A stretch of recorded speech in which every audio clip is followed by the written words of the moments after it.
The Nexus Confederation's arrival shattered Earth's mundane Tuesday morning as their crystalline vessels pierced through the atmosphere, positioning themselves above 37 major cities worldwide.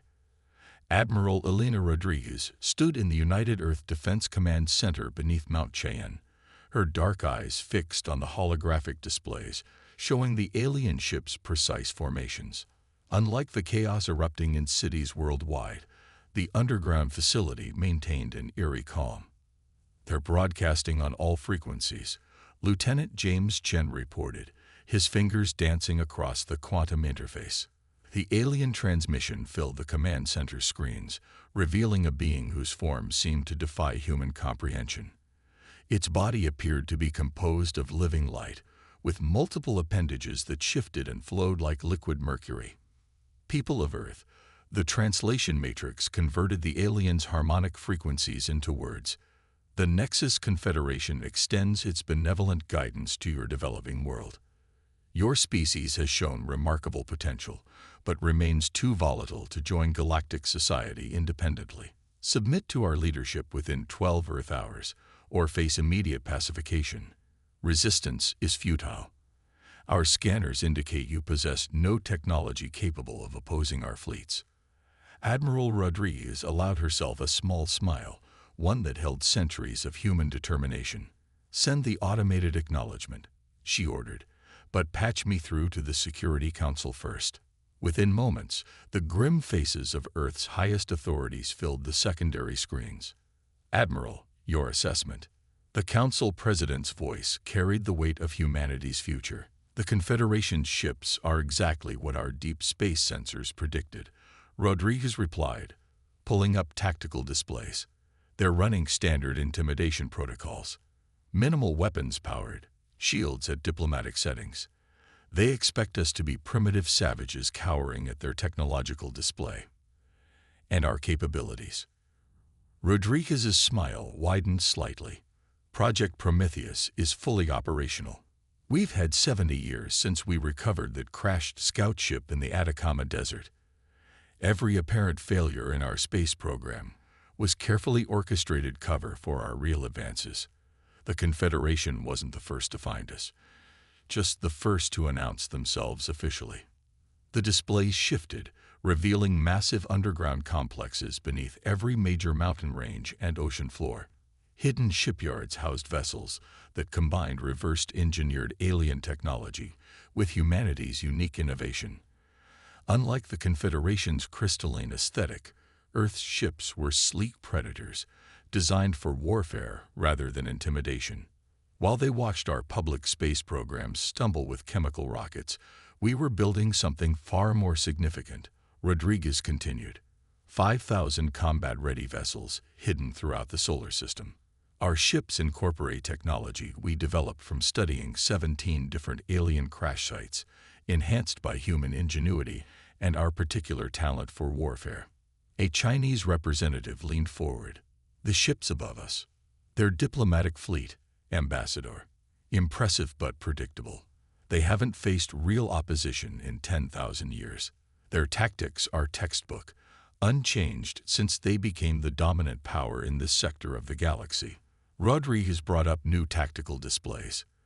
Their formations have vulnerabilities they don't even recognize anymore. We've studied every piece of combat data we could salvage from crashed ships.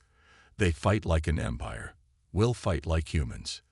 The council chambers fell silent as the implications sank in. Humanity had prepared for this moment since the first alien ship crashed on Earth, building in secret while maintaining a careful facade of technological inferiority. The council president's voice cut through the silence. Your recommendation, Admiral. The Confederation believes they're dealing with primitives who will surrender at the first sign of superior technology. I suggest we show them why humanity has survived every extinction-level event in our history. We've positioned our forces perfectly. Their arrogance will be their undoing. The President's expression hardened with resolve. You have authorization, Admiral. Show them humanity's answer to threats of extinction. Rodriguez nodded and opened a global command channel. All Prometheus forces, this is Admiral Rodriguez. Implementation Authorization. Defiance Protocol. I say again, Defiance Protocol is now active. Across Earth, hidden facilities hum to life. Beneath the oceans, massive doors began to open. In mountain ranges worldwide, concealed hangars activated. In orbit, what appeared to be space debris transformed into weapon platforms.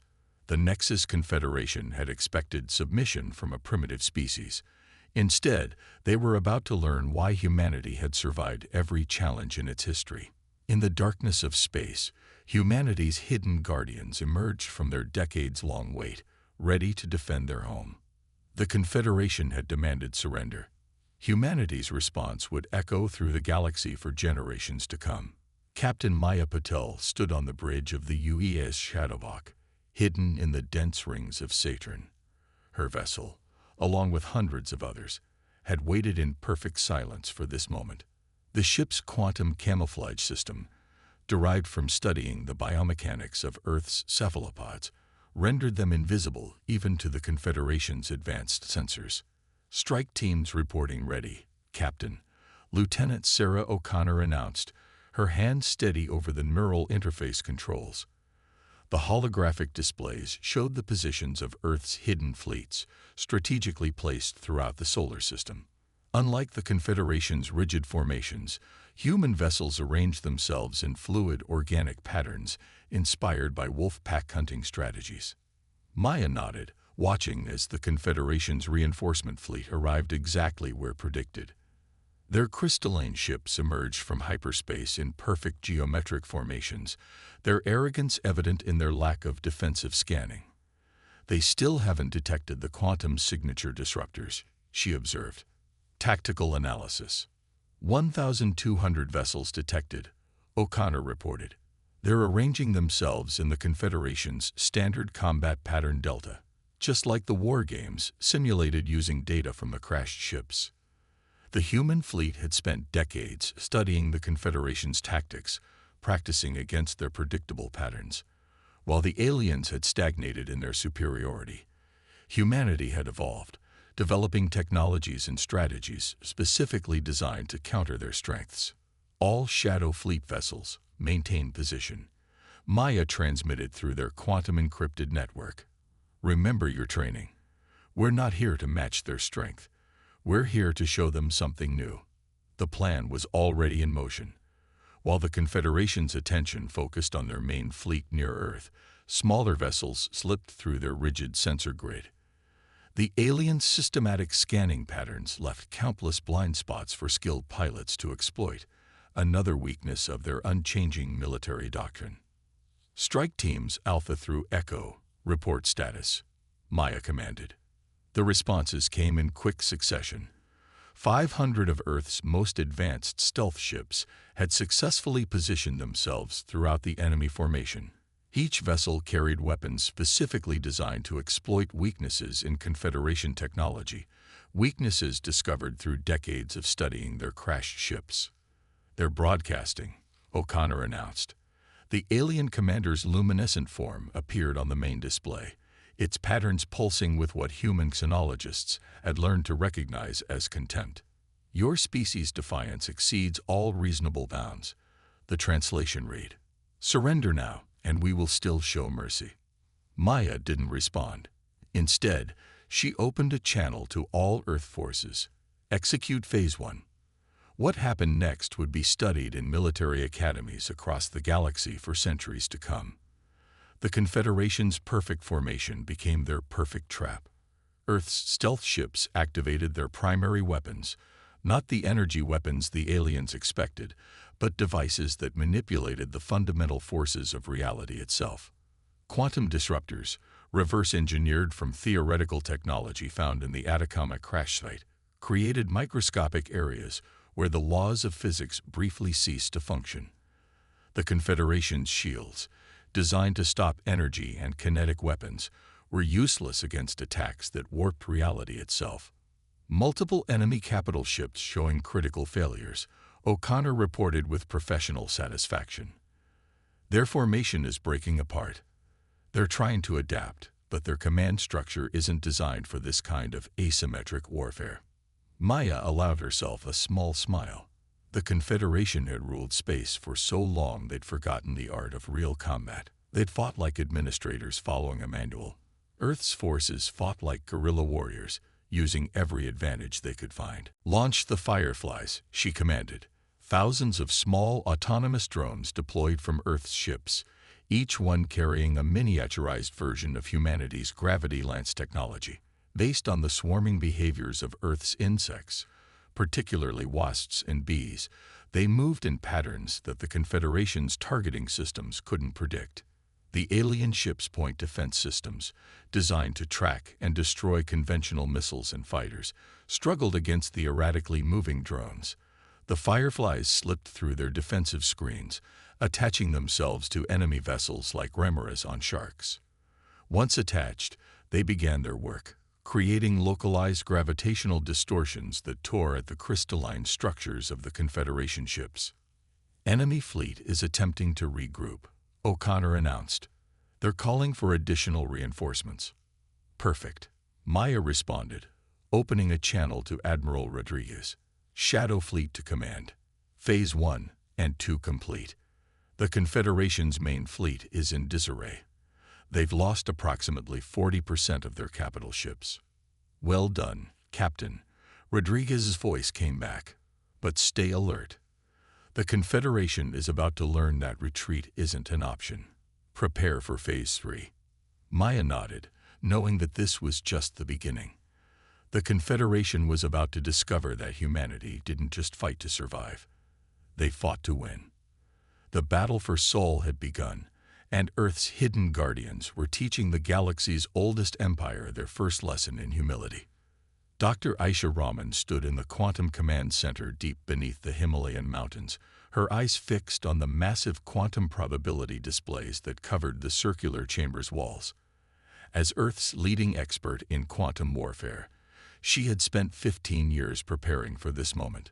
The holographic screens showed thousands of quantum field generators awakening across the solar system, each one disguised as natural space debris.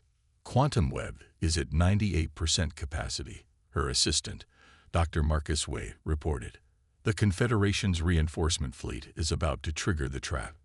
Through the quantum sensors, Aisha watched as hundreds more crystalline ships emerged from hyperspace near Jupiter. The aliens' arrogance was their weakness. They hadn't even bothered to scan for quantum irregularities before jumping into the carefully prepared killing zone. "Admiral Rodriguez," Aisha spoke into the quantum comm. "The network is ready. On your command." "Execute Phase 3. Rodriguez's voice came back immediately. "Show them why you don't corner a species that evolved as both predator and prey." Aisha's fingers danced across the neural interface, activating the quantum field network with a single command. Across the solar system, thousands of hidden devices awakened simultaneously. The effect was immediate and devastating. The Confederation's reinforcement fleet found itself trapped in a massive quantum web. Their hyperspace corridors collapsed, destabilized by carefully calculated spatial distortions. Ships attempting emergency jumps found themselves torn apart by conflicting quantum forces. "Their FTL systems are completely neutralized," Marcus reported with satisfaction. "They're being forced to fight in normal space, exactly where we want them." The Confederation's response was predictably rigid. Their ships attempted to maintain formation even as Earth's quantum fields disrupted their systems. Their energy weapons fired in textbook patterns, missing the more maneuverable Earth vessels that seemed to dance through their defensive screens. "All fleet commanders," Aisha broadcasted, "quantum disruption fields are stable. You may begin Phase 3B.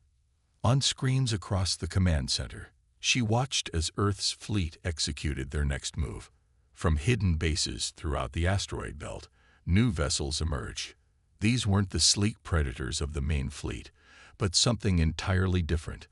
Biomechanical ships that looked almost organic, their hulls rippling like the surface of a disturbed pond. "Initiating quantum entanglement protocols," Marcus announced. The biomechanical ships began their work, creating localized areas where the laws of physics became more suggestion than rule. The Confederation's crystalline vessels, dependent on precise mathematical principles, found themselves in spaces where those principles no longer applied consistently. Enemy fleet showing signs of systemic failure, another technician reported. Their command and control networks are breaking down. Aisha nodded, watching as the mighty Confederation fleet began to fragment. Their rigid hierarchy, once a source of strength, became a critical weakness when their commanders couldn't maintain constant communication. Earth's forces, trained to operate independently while maintaining strategic cohesion, pressed their advantage. New reading from the enemy flagship, Marcus called out suddenly. They're powering up something massive, energy signatures off the charts. The main screen showed the Confederation flagship transforming, its crystalline structure reconfiguring into what appeared to be a massive energy weapon. They're desperate, Aisha realized. They're about to reveal technology they've kept hidden for millennia. Unknown weapon charging, Marcus warned. Impact calculated to destroy everything within a 2 light-minute radius. Aisha smiled. Exactly as predicted. Admiral, they've taken the bait, requesting authorization for Protocol Omega. Granted, Rodriguez's reply was immediate. End this. Aisha's hands moved across the interface one final time, activating humanity's ultimate weapon. Throughout the solar system, quantum field generators synchronized in a precise pattern, creating a cascading wave of reality distortion that spread outward from Earth. The wave passed harmlessly through human ships, their hulls specifically designed to ride the quantum surge. But the Confederation vessels, their crystalline structures dependent on stable physical laws, found themselves in an impossible situation. Their matter attempted to exist in multiple quantum states simultaneously. The massive weapon on their flagship never fired. Instead, the entire vessel seemed to blur, its perfect geometric form becoming uncertain at the quantum level. Throughout the battlefield, Confederation ships suffered the same fate, their rigid structures unable to cope with existing in multiple quantum states. When the wave passed and reality reasserted itself, the mighty Confederation fleet was in ruins. Their surviving ships hung motionless in space, their crystalline structures fractured, and their systems in chaos. Enemy fleet is broadcasting, Marcus announced. They're requesting terms of surrender. Aisha looked up at the main screen, where the once proud alien commander's luminescent form now flickered weakly. This is impossible, the translation read. You were primitive. How did you achieve this level of quantum manipulation? Admiral Rodriguez's voice filled the command center. We had good teachers. Every alien ship that crashed on our world showed us a piece of the puzzle. But more importantly, we never stopped learning, never stopped innovating. While you stagnated in your perfection, we evolved. That was your first mistake. Your second was threatening a species that turns its predatory nature into scientific progress. The alien commander's light patterns shifted in what xenologists would later identify as profound shock. What are your terms? First, Rodriguez replied, you're going to learn why threatening humanity is a mistake you only make once. Then we're going to have a long discussion about humanity's place in the galaxy. I suggest you prepare your Confederation for some significant changes. Grand Administrator Vexler watched in disbelief as the quantum-encrypted transmission played in the Confederation's High Council chamber. The crystalline spires of their capital world reflected the light of 3 suns, casting prismatic patterns across the assembled leaders' luminescent forms. But today, their usual brilliance seemed dimmed by the implications of what they were witnessing. The transmission showed the systematic dismantling of their most powerful fleet by a species they had dismissed as primitive. The human quantum warfare technology had accomplished in hours what no civilization had managed in 10,000 years. It had broken the Confederation's military supremacy. The humans are requesting direct communication, and Aid announced, their light patterns flickering with uncertainty. Display, Vexler commanded, trying to maintain composure as Admiral Rodriguez's hologram appeared before the council. Grand Administrator, Rodriguez began, her tone carrying the weight of assured victory. I trust recent events have made humanity's position clear. Your species has demonstrated unexpected capabilities. Vexler acknowledged. The Confederation is willing to discuss terms. Terms. Rodriguez's slight smile carried volumes of meaning. No, Administrator. What's happening now is a fundamental reshaping of galactic politics. As we speak, human quantum scanning teams are deploying throughout Confederate space. We've detected 17 other developing civilizations you've been suppressing. That ends today. The council chamber erupted in patterns of agitation. Vexler's own form pulsed with concern. You cannot possibly intend to. We can, and we will, Rodriguez interrupted. Humanity has spent decades preparing not just for defense, but for the aftermath. We've already made contact with the Orion Alliance, those species you labeled as savage because they refused to submit to your control. They'd been quite helpful in providing details about Confederate operations throughout the galaxy. In orbit above Earth, Captain Maya Patel supervised the integration of captured Confederation technology with human systems. The crystalline ships that had survived the quantum assault were being studied, their secrets adding to humanity's already substantial technological base. The Orion fleet is arriving through the quantum corridors, Lieutenant O'Connor reported. Their bioorganic ships are beautiful. Maya watched as the new allies emerged from quantum space, vessels that looked like living creatures, their hulls composed of engineered biological materials that put even humanity's biomechanical ships to shame. The Alliance had been fighting a guerrilla war against the Confederation for centuries, and now they had found powerful allies in humanity. Deep beneath the Himalayas, Dr. Rahman coordinated with her counterparts from the Alliance races, sharing quantum technology theories and discovering that each species had developed unique approaches to manipulating reality itself. Your quantum web technology is remarkable, Kivil, a crystalline being from the Alliance, observed. Combined with our phase shift drives and the Nurian temporal matrices, we could revolutionize interstellar travel. That's exactly what we're counting on, Isha replied. The Confederation maintained power by keeping species isolated, forcing them to develop along predictable technological paths. Together, we can forge something entirely new. Admiral Rodriguez continued addressing the Confederate Council. Here are our non-negotiable requirements. First, immediate independence for all developing civilizations under your control. Second, unrestricted access to your technological database, everything you've been hoarding for millennia. Third, the establishment of a new galactic council with equal representation from all spacefaring species.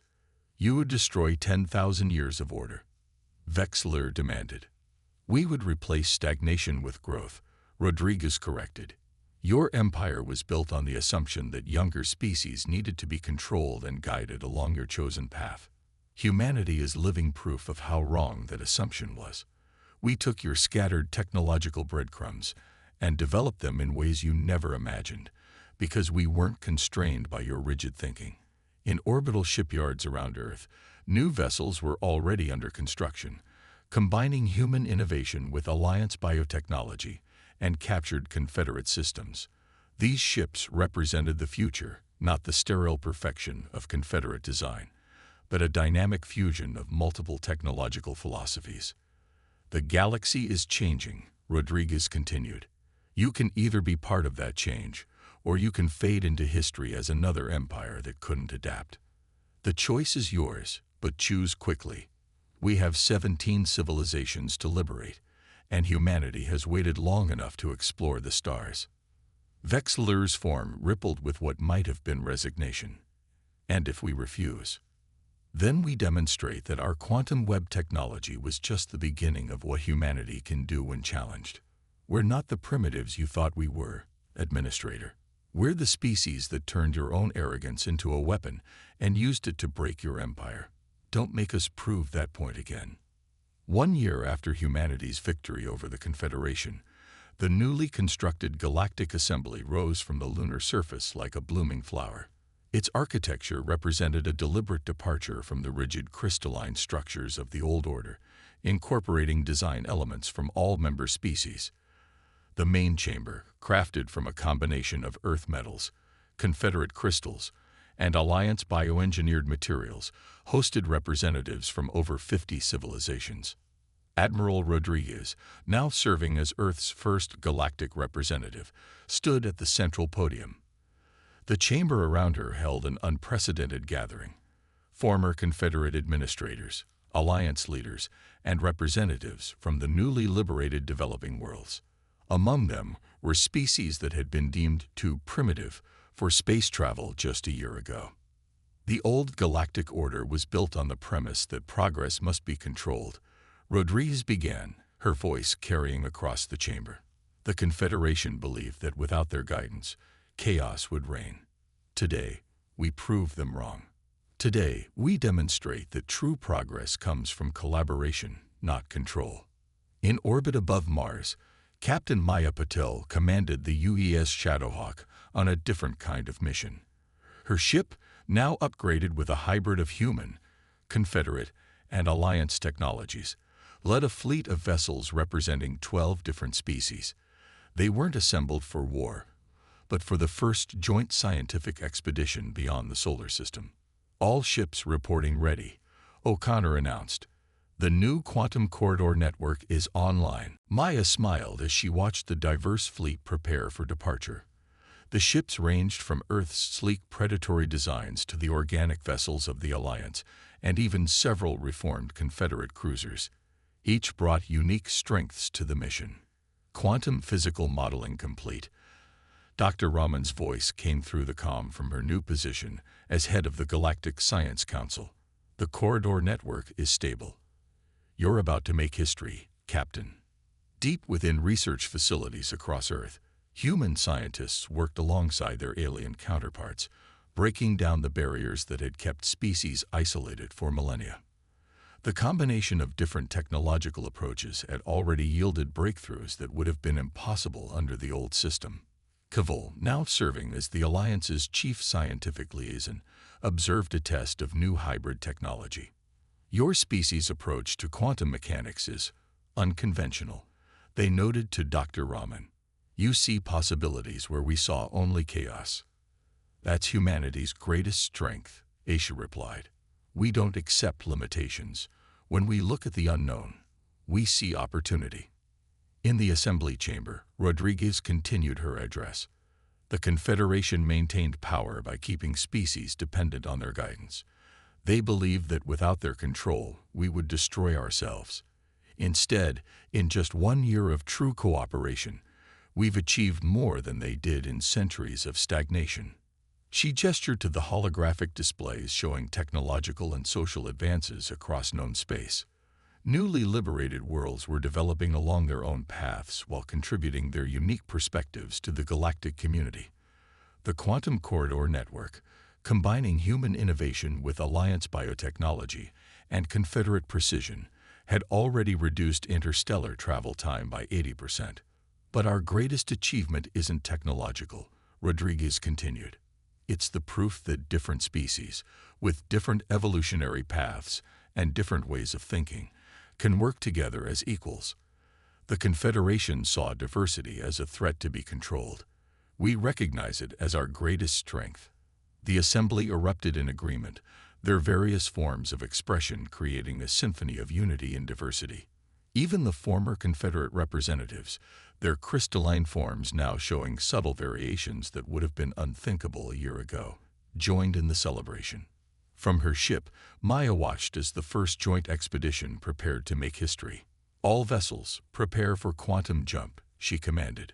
Let's show the galaxy what we can achieve together. The fleet entered the Quantum Corridor Network in perfect harmony, their different technologies working together to achieve what none of them could have done alone. As they vanished into the quantum realm, they carried with them humanity's message to the stars. True strength comes not from domination, but from embracing the unlimited potential of cooperation and diversity. In the assembly chamber, Rodriguez concluded her address. 1 year ago, humanity faced extinction. We responded not just with resistance, but with a vision for a better galaxy.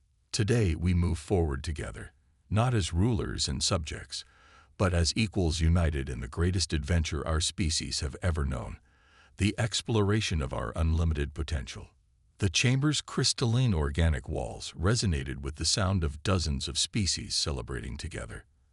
Outside, Earth's sun rose over the lunar horizon, its light refracting through the assembly's hybrid structure to create a new kind of dawn, one that promised not just survival, but a future brighter than any single species could have imagined alone.